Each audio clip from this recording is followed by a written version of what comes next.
Without doubt, this team is going to give me a heart attack. Without doubt, this team is going to kill me. This is Kringle Talks Football. My name is Mr. CJ Wright. I am Chris Kringle. Before we go any further, as usual, if you're new to the channel, follow me on my journey. Subscribe to the channel. Hit the notification bell every time I upload a video. You'll be notified. Follow me on Twitter. Follow me on Twitch. Follow me on my podcast journey. Chris Kringle. Kringle Talks Football. Honestly, we should give Bukayo Saka a 10-year deal. I don't think it's too much to ask either, and I'll get into that. So let's do it.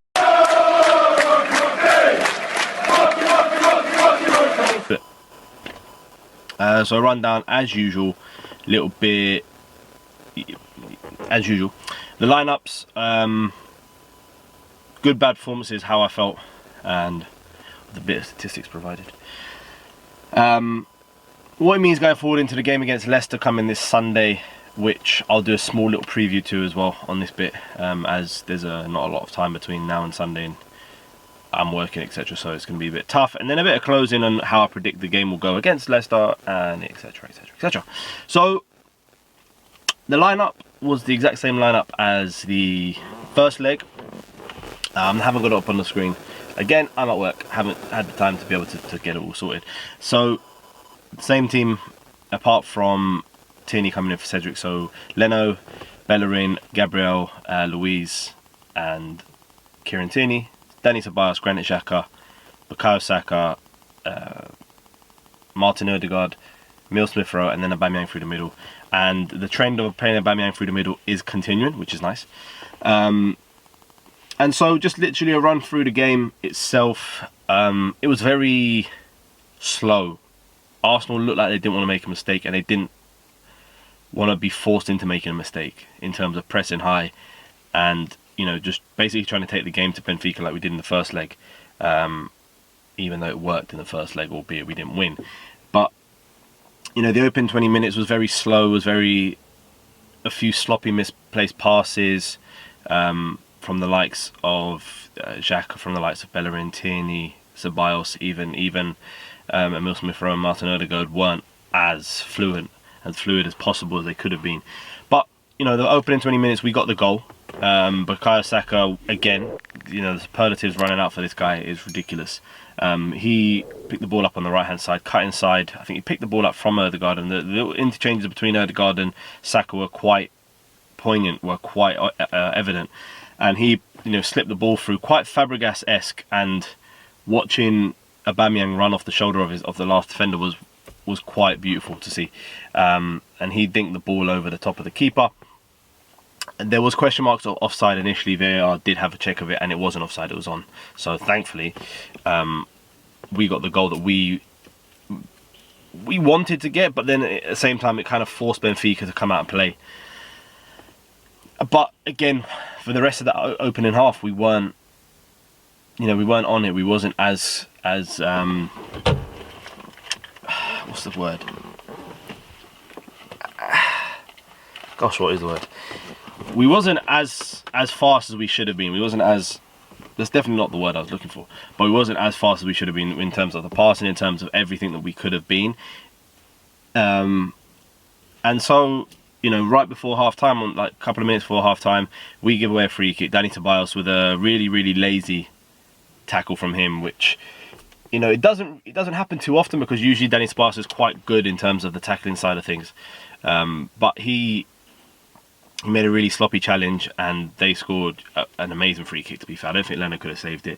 And 9 times out of 10, Leno either catches it, he pushes it away, or, you know, just goes straight into row Z. But this time it went straight into the top corner. And the tweets at the time were like, you know, you just knew it was going to happen. It was so obvious that we were going to concede from that.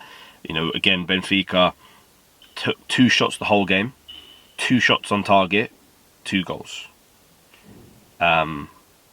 So it was very annoying, because you kind of just let Benfica back into the game, similar to what we did in the first leg, where we gave away a penalty, they scored. We gave away a free kick yesterday, and they scored. You know, look, I wrote notes yesterday. I was at work. I wrote notes on a whole piece of paper of what was happening, and Dani Ceballos was working well on the ball. Stupid free kick to give away. WTF! Exclamation mark. The WTF came after his mistake for their second goal. But I thought Dani Ceballos had a really good opening first half. I thought he was very tight on the ball. I liked what he does on the ball when he can get Bellerin into nice positions. Usually it's Bellerin because he's on that right side. When he can get Saka into decent positions to open it up. But there's a couple of moments of lapse in concentration, and it cost us. And then, you know, moving into the second half, again, the opening exchange of the second half, we just wasn't on it. We were slow on the ball, sloppy on the ball, and it was really frustrating to watch. Very frustrating. And then again, they get a corner. We get a corner, sorry. And I remember looking up, and we had the corner. I sort of looked down because I was at work, looking out the window or whatnot. And then I looked up, and the player was rounding the goalkeeper, and they scored. I was like, what the fuck? Like, genuinely, what the fuck? So, you know, it was very tough to take, because really idiots. No, it was very tough to take, and very annoying to take, because the fact that we were again having to push for another goal, and by that point we needed to score then 2 more goals. It was just annoying, because the ball comes in the air, you see the ball up in the air, and you see on the replay, you know full well he only has one intention, and that's to head it back to the keeper. And he can't see the player around him running on towards the keeper, and then you just, you know, you see the player around the keeper and score, and you're just, seriously? Is this guy right? But thankfully, we got back into the game. You know, we made a couple of substitutions. Arteta, the question marks over his substitutions are still there. Albeit it paid off, sort of. But Willian came on for Smith Rowe. Partey came on for Dani Ceballos. And I must admit, Dani Ceballos, I have not seen a man look more relieved to come off than he did yesterday. Willian got the ball down the left-hand side. There was a couple of moments where he was just standing still. There's a couple of moments where he wasn't even nearly moving. And you just wanted to reach into your TV screen, grab him by the throat, and just throw him into positions, because he was pissing us off that much. But then there was another couple of moments where he picked the ball up and was driving with the ball, and you were thinking, this is exactly what you want from him. You know, if only you picked the ball up and actually drove with the ball, things might pay off for you, Arsenal. You know, he cut back inside, he played the ball into Kieran Tierney, who still had quite a bit of work to do. So whether you classify that as an assist or not, who knows. But he was the man who played the last pass to Tierney before Tierney scored what can only be described as a fuck you goal. Like, get in, and his celebration said it as well, like, get the fuck back, come on boys, let's get it.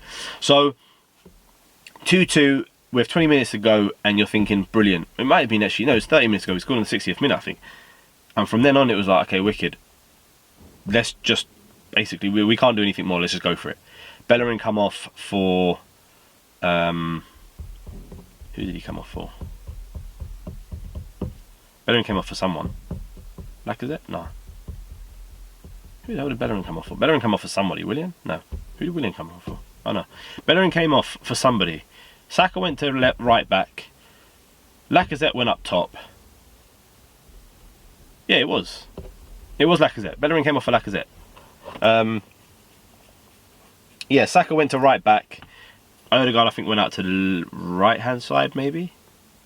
I don't know. But eventually, again, like 20 minutes after that, we didn't do a single thing. We didn't have a single shot on target, didn't have a single shot, didn't even get into their box, I don't think. And it was a frustrating moment to watch, a very frustrating moment to watch. And then eventually, 87th minute, Bukayo Saka, Starboy, once again came up with the goods. And, you know, all my friends would text me going, Saka, what a player, Saka this, Saka that. And the ball came in, he crossed the ball in, done a little, you know, step over, a couple of step overs, crossed it in, Aubameyang back post, headed it. And again, another question mark of offside, but thankfully he was onside. And you just love to see it, absolutely love to see it. And then thankfully Arsenal held on for a moment of pure Arsenal scaring of Benfica hitting the post with about a minute to go, but it was offside. Arsenal ran out 3-2 winners on the night, 4-3 winners on aggregate. And thankfully we go through to the next round. The draw's in 30 minutes, so let's do it. Good, bad performances, you know, you can only really look. I think I'm just going to play the highlight reels of the recent videos where I just basically say Saka. You know, Saka is just, in terms of our playing, you know, some of the stats will be on the screen here. In terms of touches in the box, only Aubameyang got more, and Aubameyang scored 2 goals. Shots on target, shots, he had the same amount as Aubameyang, 1 on target compared to Aubameyang. 2 assists.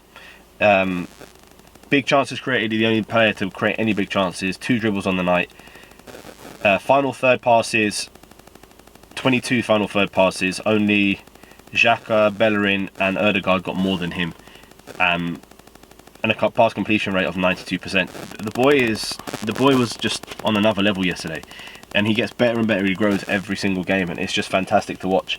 I thought Aubameyang, for his 2 goals, did really well. He actually scored the 3rd goal, but it was offside. It was a beautiful little pass through from Dani Ceballos, from Martin Ødegaard actually. And it kind of showed you what Ødegaard can do in the situations. Bad performances. I wouldn't really say bad performances. I thought it was a moment of lapse in concentration from Dani Ceballos. You know, before that, like I said, he had a 91% pass completion rate, but a couple of times the 2 errors he made led to their 2 goals, and it was very, very, very poignant to see, and it was very, very evident that it was not great. But actual errors leading to goals, it wasn't. I mean, a bad performance itself, it wasn't a bad performance per se. Like I said in the first bit, I had it down as he was really tied in the ball, really great. But the other question mark on bad is the Arteta substitutions. Again, as much as they seem to have worked out, the balance in our team was just all over the place. We had no balance after he brought on the players he brought on. And it's still question marks. He's still an inexperienced manager. Still question marks over his substitutions. But look, we won the game, and that's all we can really go for. What it means going forward really into the Leicester game is that it's another game we must win. It depends on how much Leicester put into their performance. They lost yesterday 2-0 at home, and they're out on away goals. We're still in Greece today. I think we fly back either today. Yeah, I think we fly back today actually. So, you know, it's a 4-hour flight back from Greece. We've got literally a day to prepare in this, like a 12 o'clock kickoff on Sunday afternoon. So, not a lot of time to prepare for the game, in fairness. But it's not going to be an excuse. I think we will rotate. I think we have to rotate. I expect Cedric to come in for Tierney because Tierney still doesn't look 100% fit. I expect Willian to come in. I expect Lacazette to come in, and potentially Pepe. So I might as well do a small little what I think the lineup could be against Leicester. I think we'll go Leno in goal. Bellerin will play at right back. I actually have a feeling Holden Marine might come back in because I think we will give up possession a lot more against Leicester. So I actually think them two might come in with Cedric at left back. I think Thomas Partey might come back in alongside Xhaka, and then I think we might see Willian, Pepe, and Emile Smith-Rowe behind Lacazette. But again, how can you drop Aubameyang, who's just scored 2 goals? He's got 5 goals in his last 3 games, or 4 games, sorry. So how can you? I don't know if you can drop him actually. Maybe we do continue with Aubameyang up top. Lacazette's still on the bench, so it'll be tough. It'll be weird to see, and it'll be a tough game to call. I think Leicester are on a side-on form at the moment in the Premier League, and they're stronger and stronger in every game. Vardy's back firing, Barnes is firing left, right, and centre. Obviously, they're missing James Justin, so we could possibly exploit the wing-back areas. But reality is, I don't know if we can. We can definitely win the game. It's just whether or not we turn up, what Arsenal turns up. Is it the Arsenal there against Leeds that turn up? Is it the Arsenal from the first leg against Benfica? Or is it the Arsenal against Man City and the second leg against Benfica? That's the only 2 options. So the closing, really, I think we can win the game, like I said. I don't know if we will. But if we can, perfect. It'll be, you know, another step forward. And it's just whether or not we focus on the league or the Europa League. The Europa League has got to take precedence in terms of how much we put focus on that. It's our only way back into the Champions League, really. But guys, until next time, I've got to rush off. I've got to go to work, annoyingly. So listen, until next time, guys, hopefully we can get a win on Sunday against Leicester. It'll be a massive win if we can. And until next time, guys, listen, have a nice one. I'll see you very soon. Take care. Bye-bye.